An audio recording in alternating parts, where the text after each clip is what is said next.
Hello, everyone. We're here at Epic headquarters. We have me, Stacy, community manager. Jim Brown. Josh Marlowe. Chris Perna. And we are here to show you some official Epic Games concept art, right? Yeah, I mean, I don't know, official isn't really the right term, but it's a working... You're very official, Chris. Right, we've kind of coined this term working concept. This is just me basically kit bashing some things into a level and playing with materials and lighting and visual clarity theories and things like that to try and come up with a look that can kind of drive direction across the project. Awesome. You also have a map, and I saw this. This is this Dave Spolinsky's map? Yeah, this is Dave's map. What's it called? CO4 or CEO something? Yeah, Test 4 or Test something. CO4. It's in the test name. maps folder, and I just grabbed that and kind of gave it this industrial vibe. Yeah, so Chris called me over the other day, and he said, "Hey, I wanted you to take a look at something." And I was doing something else, and I went over and I looked, and I went, wow, this looks really awesome. And he said, what do you think? And I said, I think you should go for it. And he printed out a copy of it. So we will have this picture available for you to use for your desktop or whatever you want to do, or as for inspiration for what you're doing in the game. And Chris is actually going to give you the first look, and we are going to take a fly through the map, maybe? Sure. Yeah. Okay. So let's take a look at the picture. I think we have it queued up down on the... Actually, well, we're in the map right now. Oh, okay. So, awesome. so yeah. Okay. So right now I'm in Unreal at 4, and we're looking at kind of what we're calling a working concept art. What I did was I kind of took some theories of visual clarity, and I started to mesh this out with some of the things that we had laying around in other packages and from other projects and stuff. That's why it kind of looks a little bit haphazard. The wall columns, for example, are made up of lots of little pieces and things like that. But I think the overall look is clean. It will allow characters to pop off the background. This is not the look for the entire game. What I'm hoping to do is the quality of this. I'm hoping to have to pick up through the game where the lighting plays nice with the materials, and there's some color patches here and there. This, in my mind, represents kind of the sci-fi industrial look. We could go grimier with this, but when we talk about visual clarity and things like that, I think this kind of thing hits that mark. We've got some details, so it's not completely stark. You can see some areas that I haven't really gone over yet, some of the BSP stuff. What we're trying to do now is take a look at where we're at, how detailed we need to go, and what actually building purpose-built meshes for some of these columns and some of the doorways and things will bring to the table, right? This kind of defines a certain look. Alien 1, Outland kind of mining base type of look. I don't know if the grime is really showing up on the stream, but it is pretty dirty. It's generally chalky and white and kind of dirty and metallic and reflective in some areas and stuff like that. But I think it's going to bring what we're talking about as far as visual clarity to the table. Right now, it's white. It doesn't have to be. We can change the colors, and I'm sure we're going to have a multitude of colors. The way I approached this was I filled in medium frequency detail, big metal plating, tubes and pipes, and some of the larger stuff. On top of that, I started to lay in high frequency detail, little fiddly fuse boxes and antennas and pipes and things like that. Those things give scale to the environment. And then on top of that, we started to layer in some color and some decals and some lighting. I think the overall impression is pretty cool. And overall, this is, to me, Unreal, and the entire franchise has always been, I used to use this term a lot, a Tim Burton Batman type of caricature of itself, right? And where I'd like to go with the new franchise is more of a Chris Nolan kind of Batman Begins. It is Batman Day, in case you didn't know. I did not know that. But yeah, just something a little more polished, a little more realism, but without going over the top and doing kind of like what we did with Gears or UT3 and making everything dark and grimy and grungy. I think you could still have detailed environments that look amazing and add color and have visual clarity and have your cake and eat it too, basically. You know? I think this to me is a really good example of our process that we use internally, where we start with a map that is just kind of the shell, and we just focus on the gameplay. And then kind of independent of us doing that, a lot of times Chris or the art guys will do these little vignettes that are just, what would you call them? Like little theme rooms, It's right? it's VizDev, right? Yeah, you're doing a visual prototype of an area or a map. That's what I was like, a visual prototype, right? And it's these aren't necessarily even made. Sometimes you don't even use the maps that we're doing gameplay stuff in. You're just building how you think it should look and how you think it should feel, and getting a sense of scale and color and all that stuff. And right. Once we nail that stuff down, then we'll play it, and we'll say, wow, these columns are too thick, or this wall isn't flat enough, or I'm getting hung up on some of these meshes and stuff like that. And, well, yeah, I know that some people are looking at it right now and saying, oh boy, I wonder if I'm going to get caught on this. So we haven't even play tested this yet, so we don't know. So That's not what this is about. No, this is total VizDev, right? This isn't, hey, I'm Mr. Map Maker and I need all my space and stuff, right? So this actually is a very cramped map too. So by building out some of the mesh work, it got even more cramped, and that's not okay. We're not going to be able to do that, right? So this is purely visual. Hey, here's a quality bar. Here's what lighting should do. There should be lots of ambient occlusion. The materials and the textures should be light enough to allow for the lighting to hit the darks and the lights that it needs to create volume in the shapes. The color unifies things. Having multiple crazy colors all over the place is cool for some effects, but not so much for others, and that's not kind of what we were going for with this. This could evolve into more of like a Leandri mining colony on an asteroid, right? And the skybox turns into space, and there's a giant tractor beam in the middle of the map flying up and into a cracked asteroid mining ore, right, magnetically or something down into the facility. And that gives it a sense of place.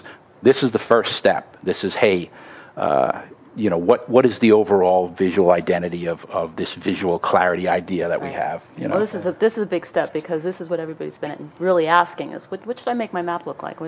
Where should I begin? And this is the really nice big right, and I hope it inspires some people, right? I mean, there was a lot of questions about white things and it being trendy and this, that, and the other thing, and I think this isn't that clean, reflective white that's been flying around. It's got some grime, it's got some wear to it. For me, it feels really good with the lighting, and we'll be playing around with other things too. We're obviously not going to be able to do a castle like this or some of the other tech areas. We actually have some darker stuff that Rick Kohler's been playing around with. Leandri, that looks fantastic as well. Yes. And the castles. And alley stuff. So the answer to a lot of those questions, and I've read through some of the ones we're going to ask today, is UT is an evolving thing, and it's an all-encompassing thing. There are many different environments in UT, and there's going to be different colors and different environments. But what this does is it gives you maybe a quality bar. Hey, all those different things need to have a lighting quality and a mood about them that feels like this, that gives you the feeling of this. Yeah. It also gives our art team a chance to play around just like our design team does, where, I mean, UE4 is as new to us as everyone else, right? So we're playing with how does light reflect off surfaces, how do we add details without overwhelming polygons and ruining gameplay and all this other stuff that, we were just talking about post-process stuff and how it's so different from what we've done in the past. And so this is our chance to, or I should say your chance to play around in there and do some cool art stuff. Yeah, even for me, like I've just been spending some time just making some prototype floors and things, and then seeing what he's done with them, making pillars and columns, things that you would never imagine your stuff being used. It's like, hey, this shape is inspiring, this is awesome. I can. And you worked on something recently too in the engine. We had a demo that was played recently that you had worked on. The Google demo. Google demo. Yeah, so I worked on the Google demo as well as the Apple demo as well. So one of the other things about detail levels and stuff, if you notice in some of these hallways, I tried to keep details concentrated around doorways and above you, and the floors and the play areas are nice and neat. There's just concentrated areas of detail like the centerpiece here, and these kind of door frames, and detail is very much in the periphery. And it shouldn't, if the hallway spaces are better than this, and meant for mesh work like this, it shouldn't impede gameplay, and it should enhance everything. You should enhance visually and gameplay-wise and all that wonderful stuff. So, all right, and we have a bunch of questions, and I actually don't even have all of the questions that were asked down here, so we're not going to be taking any questions from the stream today, but if you go back to the thread, Josh and Chris both are going to be answering questions that didn't get asked here today. Sure. And before we go on, I also want to introduce a new member of our team. Some of you may know him. Come on over, Pete. Yeah, you're going to have to, like... You just come on and wave. Come over here, share. Yeah. Yay, Pete's here. You can sit here. We have we have Pete Nepley here. He's a gameplay programmer, right? Yeah, I'm... Go ahead. Do I need to wear it, the special one? I'm going to be doing some of the gameplay programming along with Matt Alpy and Joe Wilcox. I did a lot of the multiplayer on Gears, and I'll be doing some of the multiplayer kind of spectator mode stuff for UT. So I'm super excited. I started on Monday. I can't wait to keep going. Thanks, and we're very happy to have Pete with us. Yes, we are. Personal. Okay, so let's get to your questions, and like I said, if I don't get to it on here, please check the forums, and I'll get back to them. Great Emerald asks, what's your opinion on the idea of making weapon models configurable? You want to take that one, Jim? So it's something that we've talked about a lot, actually, in the past. We talked about it with UT3, and we wanted to do it. We actually talked about doing configurable, Cliff and I used to talk about doing configurable weapons back before it was kind of the cool thing that people were doing, where you could unlock upgrades. So say you started with the base rocket launcher that fired nothing but a rocket, and then you could later upgrade the ability to load multiple rockets, and then upgrade the ability to do grenades, and you could kind of custom design your own weapons and use them how you wanted to use them, or adjust, like, oh, I want a bigger bigger radius on my shock combo, but it does less damage, so you can kind of play with all these sliders and do all this craziness. And I think it's still a cool idea, and it has a lot of merit. That said, visually, I don't know what we want to do in terms of customization. There's a lot that's recognizable about UT's weapons, and that's kind of the core of the game, so we're a little hesitant to mess with that. Yeah, I mean, it's going to be a fine line with that stuff. So yeah, it's hard because UT is all about, I see somebody coming with a rocket launcher, and I know exactly what they're capable of with that rocket launcher. And when those variables start to move in weird directions where you don't know what you're running into, it can be problematic, especially for kind of high-end competitive play. The other flip side to that is that if you look at kind of the history of UT and you say like Chaos UT, which just had which was so awesome, like so many weapons that did so many crazy things that like it doesn't even matter anymore. At that point, it's just about having fun and doing crazy stuff. So yeah, we could go either direction with it, really. I might have done the voices of the proxy mines at one time. Oh, really? Nice. Interesting. Nice. Fun times with Flag. Yeah. Another great question that I really like is, will opponents that have armor picked up show differently from those without armor? Like when you pick up the shield belt, you glow. If you pick up different pieces of armor, is there any way that the person who's fighting you can tell that you have armor on? Yeah, I think we're going to have visual cues like that, right? I mean, we again, it's something that we're still experimenting with and playing with. One of the cool things about the shield belt is that you can see it. You can see it, but you don't know how much energy is left in it, which is kind of cool because the guy who has 1 and the guy who has 100 both look intimidating from a distance, so you can't really tell. That said, armor we could do the same thing with. It would be a pretty big discussion in terms of characters, though, if we were going to show, make one an armor vest that could slot on top of every character, or thigh pads, a helmet, whatever all those things were. But we could also do something with like a glowy helmet or a glowy whatever. Represent that armor. We can bedazzle them. Yeah. Awesome. The approach we have right now is kind of the same we've done in the past, where if you hit someone with armor, we don't really tell you, other than you get the kind of the hit effects. What we've talked about doing is instead of getting blood, you get spark effects until their armor is gone, and then you start getting blood or something along those lines. But okay, and Great Emerald's last question is about shadow map quality. He would like to see that the JPEG artifact lights get avoided. Is that something that they can do if you're on a lower end machine? I just think it's going to be something we're going to have to play around with internal. I don't really. Okay. I don't really know a solution for that right now. So. Mac D11 wants to know.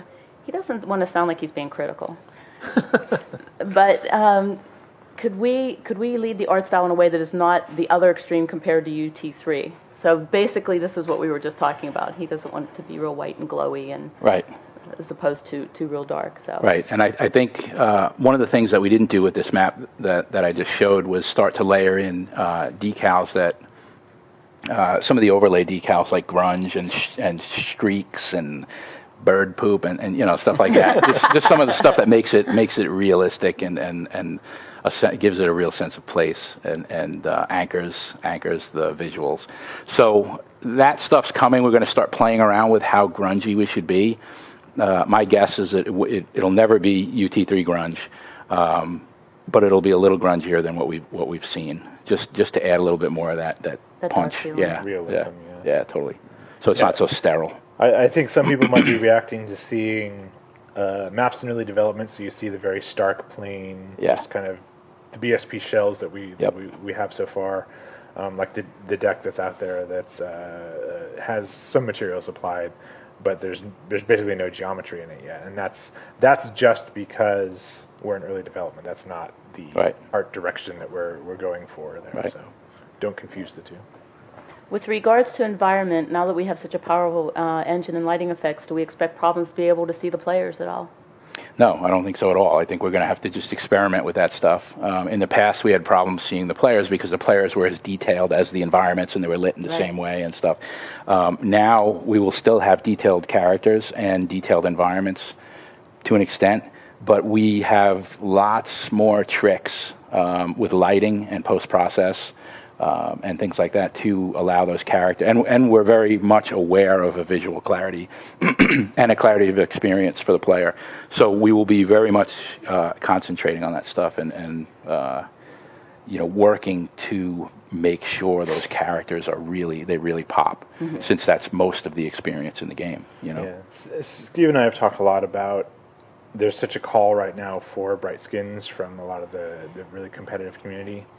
And there's this almost kind of knee-jerk reaction in the other direction from the non-competitive players who don't want to be running around with glowy gummy bears. They actually want to see the characters. So some people want to hide in the dark spots and stuff like that. Actually use the shadows in a way that they're intended to be used. So what we're hoping for is that we can find a good balance where characters are visible, whether they have a separate post-process chain like Josh and I were talking about earlier, or rim shaders or different lighting rigs, or there's all these different things that we can do there, so that we don't have just pure straight glowing characters, that we have something that still looks good and feels right in the environment, but still maintains that level of visual quality. So it's a big challenge, but I think we'll get there. Okay, that was by Quillian, but I think I forgot to say that. I always screw this one up. Dementurge? Dementures? I thought you said something else. I'm just going to give up on these. Can animations, particularly advanced movement animations like spinning, rolling, dodging, diving, I'm not sure if he's asking as the player or if you're looking at another player, but can they be made distinct and apparent? So like if somebody's dodging, can you tell that they're dodging? Or I was messing around on a map with Joe the other day, and he was dodging out of the way, and from his opinion, he just did a little dodge, but from mine, I could really tell that he moved. Right. So as far as dodging goes, yes, but I'm it's just something we're going to have to play around with, right? Animation is one of the things I'd love to evolve with this game type, this type of gameplay, and it's hard because you're again, in a constant struggle of what looks good versus what's responsive, right? You need to turn on a dime. You need to, Right. 360 and 180 and double jump and twin, dodge jump and all that stuff. And that's not what a normal human does. And so, Sure, and especially in that time you have frame, to right? flip. Yeah, especially in that time frame. So it's been a constant thing how to make that stuff look good and look natural, but still give the responsiveness without breaking the game. And I think that's always been one of the strengths of Epic, because I think we have a just remarkably incredible animation Yeah. team. And the stuff that those guys can pull off just completely blows my mind. And I have no doubt that we'll get there with this game as well. Yep. Okay, Mekhitaj, we've talked about this before, but I knew the question was going to come up again. Which architectural themes can we expect to see in the new UT? For instance, the Necris, which was kind of Middle Eastern, Asian with the Ronin, the Egyptian. Well, I think we've already identified a couple buckets, and Dave Smolinski put up a list. We've got, there's a sci-fi bucket, there's an industrial bucket, and there's a Nolly kind of ruin bucket, and combinations of those. That's where we're going to start. Is there room for all this stuff? Absolutely. UT is kind of an all-encompassing universe, so I think if someone wants to make an Egyptian map, it will get made. I can't believe right? you said it. So yeah, it's a lot of that stuff's going to be up to you guys, right? I mean, it's what do you want? What do you want to do? Mm-hmm. Let's do something fun, and if you make it and it's fun, then it's going to be awesome. I think Dave put that graphic up in forums as well. It is, yeah. It shows all the different buckets and then the ways that they combine and do all this crazy stuff. But again, that's just one subset of things. Right, right. That's kind of where we wanted to start. We wanted to really define what are the buckets that make UT, and then move on from there. And then UT is defined by different buckets for different people, but for us, the core of UT was pretty much those buckets. Yeah. Okay. And Sly, who is the newest recipient of our UT Prototyper Yay. banner. Congratulations, Sly. For me, he has a lot of questions. I didn't pick this up. For me, design and visual clarity are immediately linked to each other. So should some questions not fit in the stream topic, feel free to ignore them. Okay, I will do that. Probably not. Okay, so the first question we've already answered. Are you leaning towards lots of white and clean? We're going to be all over the place. Yep. And for sci-fi, which is currently super hip, well, we're always super hip, but we're not going to just go that one way. Did you guys look at original maps in unlit and lit mode to see the differences that was done with the lighting and textures? Yeah, I mean, I posted that stuff to the forums, right? And there's some specific forums in, is it the Environment Art forums or? Yeah. I think it's in the Environment Art forums where I took all three games and I posted lit and unlit versions, screenshots comparing, density of detail and mesh work and texture and shader work and lighting and stuff like that. And it was really good to see all three games side by side. It was like all three had deck, and I chose levels that were in all three games too. So deck was one of them, and I had a shot from 99 deck, 2004 deck or whatever, and UT3 deck, and you could see the stark contrast between UT3 and how far we swung into the dark and dreary and mucky stuff, which at the time felt like it was okay, but. And a lot of that was lighting, a lot of it was post-process, a lot of it was material, the texture work too. It was a lot of different aspects there. So. And we were learning, the tech, right? And so it was new. We were doing gears, and I was winning all kinds of awards for visual quality and stuff. And so naturally we'll take it and we'll do this, And it wasn't a good fit in hindsight, but everybody knows everything in hindsight. So yeah. And the lighting now is amazing. You can make a map look completely different just with lighting now. Yes. Yeah. Absolutely. What do you consider more important, the original themes or modern themes? So you more of a Nally guy, or you more something like this now? I like them all. I think they can all be fantastic, right? I am a dark hardcore guy, and I like the dungeons and stuff like that. But I find beauty in for example, the level I showed. I like it all. A good art is good art, right? I mean, it's all good. I'm not sure about this one, but I'm going to ask it anyway. So, does anybody know why UT 2004 was a little bit more brightly colored and comic than other games in the past? That one just went with a very different theme, a different feel. It was kind of a divergent storyline. It went in a weird direction. It was very much kind of sports themed, and then they kind of went almost over the top into a like WWE wrestling. I don't know. It was so. UT 2003 was actually meant to be Unreal Championship. It was meant to be a completely different product on a completely different platform for a different audience, really. And at the very last minute, DE went and finished that, while Epic kind of took over UT 2003 and kind of got that out the door as a PC product. And then, knowing that wasn't quite the right way to go, we immediately followed that up with UT 2004, which is kind of more what our vision was for UT at the time. But that said, it was also built on top of UT 2003, so it had a lot of the same characters and look and feel and that sort of thing. But yeah, it was definitely a little bit more whimsical, a little bit more cartoony, and definitely over the top as opposed to the gritty hardcore that the original. And we were a different studio back then, I think. Yeah. There was no art direction on those products. It was, hey, let's get together and have a meeting and everybody go back and do some cool stuff. And we worked in conjunction with the community, and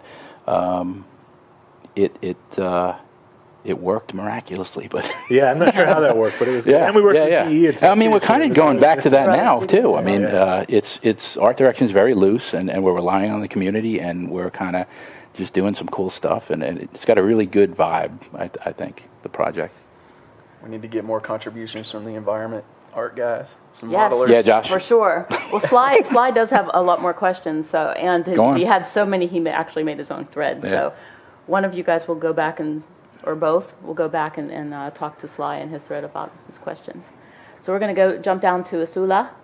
And in regards to character model visual clarity, in UT3 the characters had colored lights, the LED lights on them. He thought that was a great solution to bright skins and had a futuristic sporty feel. Is there any chance I can return? And he posted a screenshot of like Tron with the dark skins with the LEDs. I know what he's talking about. I wasn't a fan of that stuff, but we'll see. As you know, artists and art directors in particular, you want that purity of experience, but you also want a purity of visual, right? And to a lot of us, the glowy bits break that. It's a gameism that kind of breaks some of that stuff. But the technology is further along now, and I think there's a way to make glowy bits look really good and really sci-fi on some of the characters. So we'll see. I mean, we're going to play around with stuff and see. I just didn't like the bloomy, crazy stuff, But if we can do it in a Tron, tasteful type of way, I think that works, right? Yeah, There's we had also a problem other with things that. we can And do. again, going back to UT 2003, it was glowy lights on the shoulders and nowhere else. And that was distracting and weird, so we got rid of them for 2004, and then we introduced rim shaders, and so we've messed with a lot of different ideas. Yep. And one of the things that we were I don't know if Matt finished it or not, but we were just getting into the game recently, was we were going to experiment with the ability to let players choose their own color. So it didn't have to be red, didn't have to be blue, they could do whatever they wanted.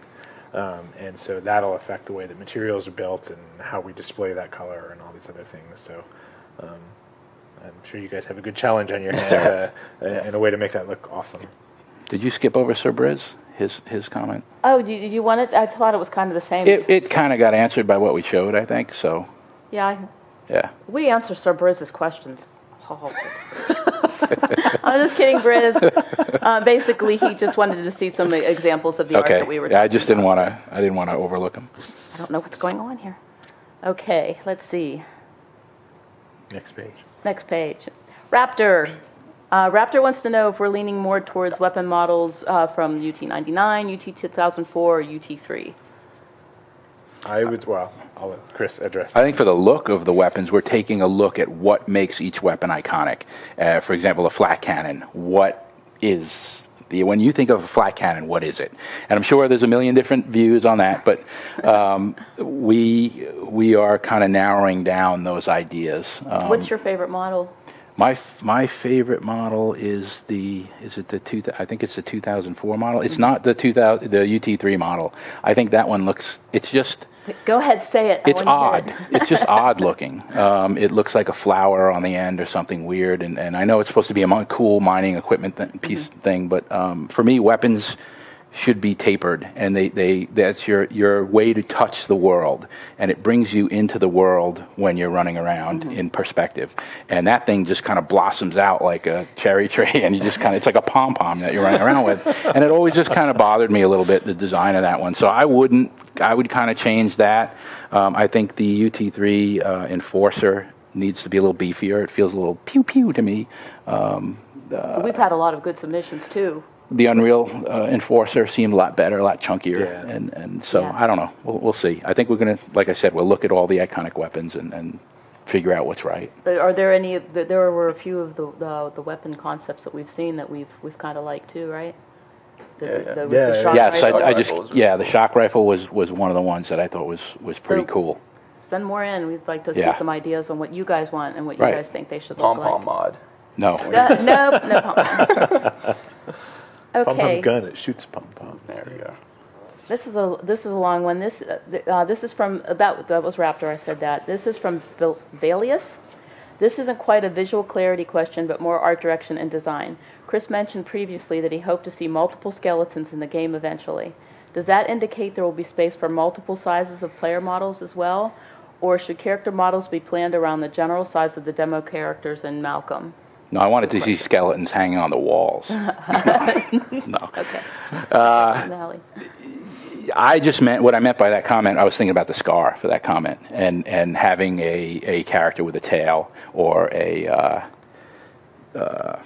I'm totally drawing a blank on the other bestial race there. Oh, the Crawl? The Crawl. Yeah, the Crawl. Having different skeletons for those type of things, or even like a badass Nolly running around with 4 arms or whatever, they would obviously need different skeletons. And so that's kind of when I made that comment, that's kind of what I was talking about. Yeah. From a design perspective, at least right now, we want all of our characters to be the same size, just for scale and movement and all those other things. So, if you're going to make the giant character, nobody's going to play the giant character because they're going to be an easy target. Unless we start giving them more hit points, and then we start getting into this class-based system, that's a completely different game than what we're making right now. So. Doorways need to change. I mean, there's a lot of problems with level design that comes with different scaled characters and stuff too. So it affects everything. So what about one of my favorite subjects, character customization? Have we thought at all about that? Is that going to be something that we even look at? I don't know. I mean, we haven't thought about it. We're just worried about getting characters in there and getting character models and stuff right now. So, well, I remember somebody said that they did want to work on some type of, just being able to change colors and stuff like that. Right. It would be fantastic to do stuff like that. I'm not sure if they're. I imagine if there's a marketplace eventually for this, that it would be really cool to have different sets of armor and stuff for characters. That would be great. And it would be great if you could blueprint them into having. And this totally affects gameplay, so I don't know what I'm talking about, but having armor that has special abilities, special powers, I don't know what. But I mean, even sky's the limit on that stuff. If you guys want to do it. I like the idea of people being able to customize with, their own clan helmet, their that whatever, too. Yeah. And like you said, or build instead of having to worry about build a whole character. I can just build boots, and then I can put those in the marketplace, and they'll become everybody's favorite boots, and I'll sell 5,000 copies of them. Whatever, I don't know, but.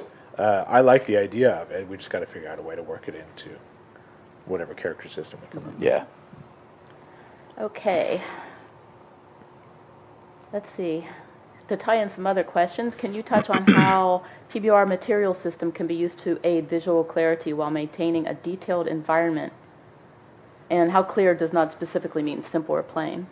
That's a Josh question. It just depends on how you want to build your materials, how you want things to look.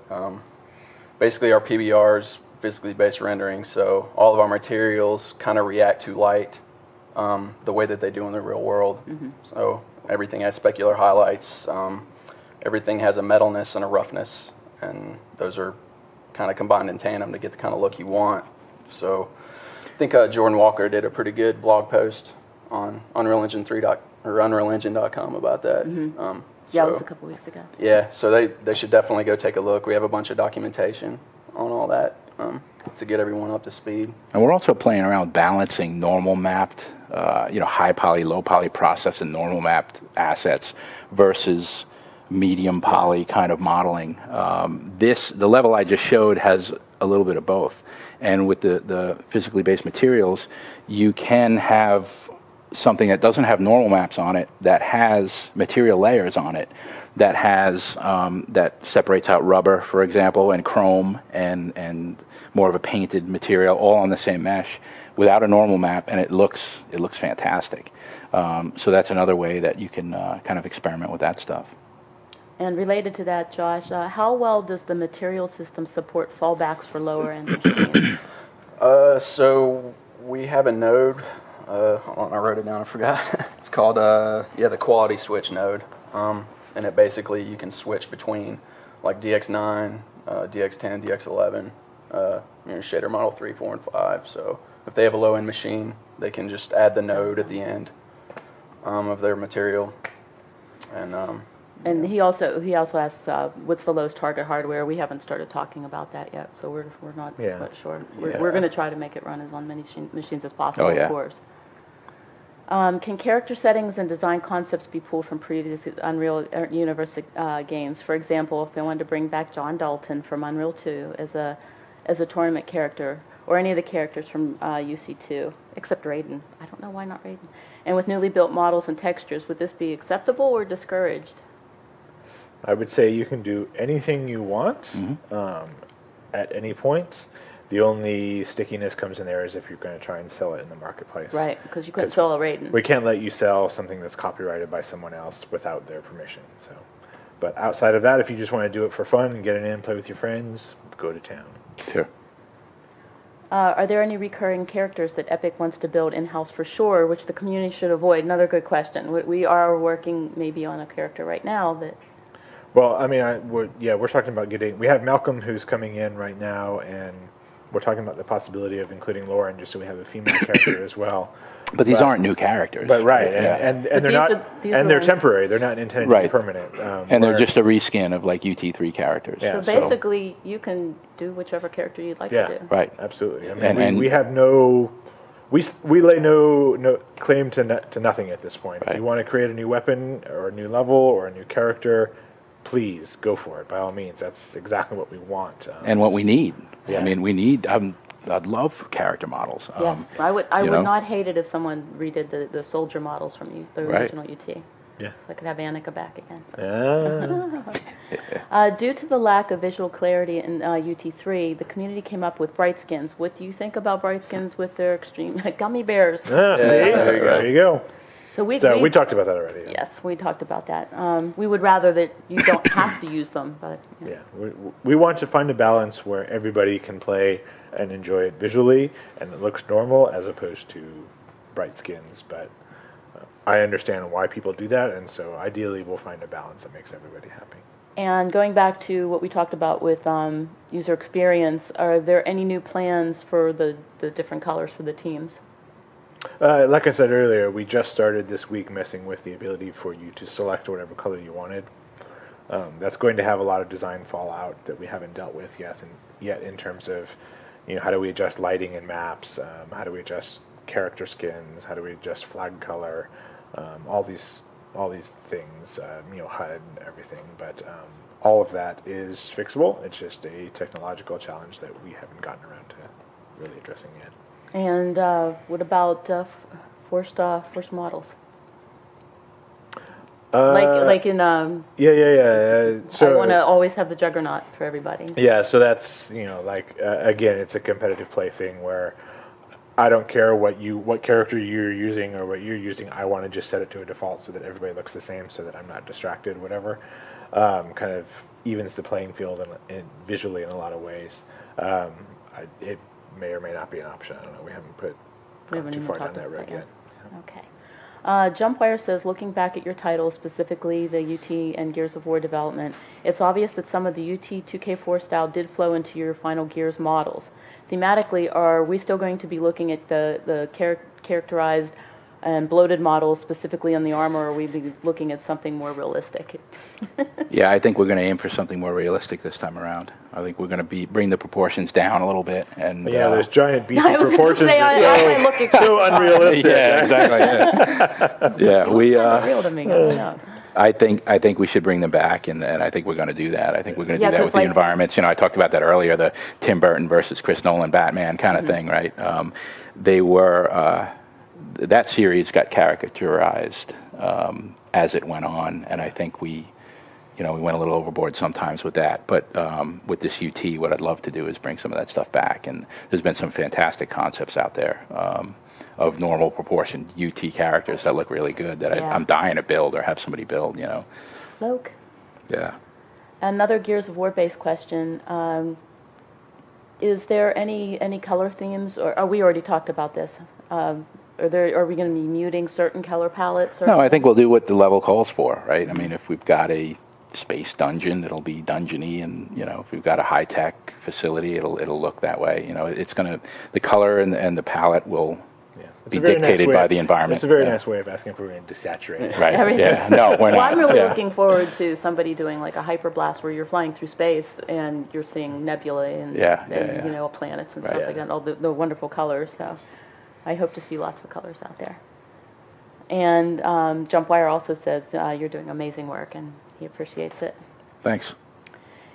And will he be introduced to any new species beyond those from previous games? So there going to be anything more than Scar and the Nelly and the Crawl? Don't know right now. Currently not in development. If you built it. Yeah. Just Okay, saying. so Dr. Dre isn't Dr. Dre. Dr. Dre is DDRREE. I had that wrong last week. Okay. Or I can pronounce it as Snur. Does visual clarity mean we won't get to see Bleeding Edge UE4 graphic tech? Bleeding Edge, not Bleeding Edge. No, I think we will see Bleeding Edge. I think we're well on our way, actually. Chris is all about Bleeding Edge. Yeah, I am. Yeah, absolutely. And yeah. So you talked about some of these already with the Batman stuff. What are other inspirations that you have for visual clarity? For visual clarity, it's just kind of what I showed you in that initial concept map. Mm-hmm. I think it's keeping things clean at the player level and spreading the love around doorways and in targeted areas that still make it look bleeding edge and modern and things like that, but don't get in the way of player. It's going to be a fine balance, right? So, and there's a lot more that goes into being bleeding edge than just the number of polygons or Right. the level of detail. I mean, just the lighting model, the shaders, all of that stuff is super hardcore bleeding edge. Even in Fortnite, which is very, very cartoony, but if you look at it from a bleeding edge technology perspective, a lot of that stuff is super high tech. yep. And so, whatever visual style we end up with, I have no doubt that it will end up Bleeding. showing off. It will be bleeding. It will be bleeding. Yes, It will be very profusely. bloody. Daniel's new ambient occlusion. I don't know if you've seen that in Fortnite or not, but it's amazing. Yeah. Can you elaborate on where exactly does the visual clarity vision manifest? Is it post-processing, textures, lighting, all of the above? It's all of the above. The way that with the PBR stuff and everything, it all works together. So you've got to massage the materials. You start with a cool model, and then you massage the materials into it. Then you light it, and then you do some more massaging, and it all has to work together, right? Because the materials play off the lighting so much, and the roughness of the material, and all that stuff. Do you want to talk more about that, or? I mean, that kind of hits it on the head, right? Yeah, I can point people to, there's a company called Don't Nod, DONTNOD, and they did a visual breakout of how materials look at different points in UE4. Mm-hmm. So roughness, 0 all the way to 10, metalness, how they kind of play together. You should post that on the forums. Yeah. That'd be So pretty valuable, I think. I'll do that today Yeah. because it's an awesome article. And let's see, I'll make Sly remind me of all the things that we're supposed to post on the forum so we don't forget anything today. And will we still get to see super high detailed shock beam being formed with a new UE4 tech? Yeah. I think so. Absolutely. Now with more shock. Yeah. More beam. Yeah. I think we're just going to ask one more question. Sure. And this is from Threadlock. I've always loved Unreal Tournament for the amazing environments and the vistas that make you stop and go, wow. do you think visual clarity can be combined with detailed environments in a way that pushes the graphics to next-gen levels? Yeah, absolutely. I think, one of the things you didn't see with the map that I showed off, the working concept, as it were, is a cool vista, a cool background, right? Cool skybox. That's something we haven't tackled yet, but we're going to. And that's a great place to add all that detail that we don't necessarily put in maps. Right, and it also gives the map a sense of place, like where am I, what am I doing, that type of thing. So yeah, it's also very worth important. Mentioning, you mentioned this is a living model, but you didn't really say living concept. Or living concept. You didn't really say why. Like you were telling me about how. Right. What I'd love to do with this. After the artist. Yeah. What I'd love to do with this is so I've taken it to a certain point, and now how do we make it better? Right. What can Josh do with it when I hand it to him? What can Rick Kohler do with it when I hand it off to him? Paul Motter, some of those guys, and then maybe what can the community do with it when I pass it out online? Right. That would be a really cool thing to do as well. So take a visual prototype like this. To touch this? We're talking about it. We'll take a visual prototype like that. Right now, none of this stuff is in UT Game, right? I'm just kind of off on the side doing it because it's so messy and there's so much churn to the assets and stuff. But we're talking about getting it in there and getting it out to the community and say, hey, here's our bar. Take it and push it. Go beyond. Make meshes for it. Make better materials. Do better atmosphere lighting. Whatever you can do. And it's all good. At that point, it's many minds coming together to make something great. I think so.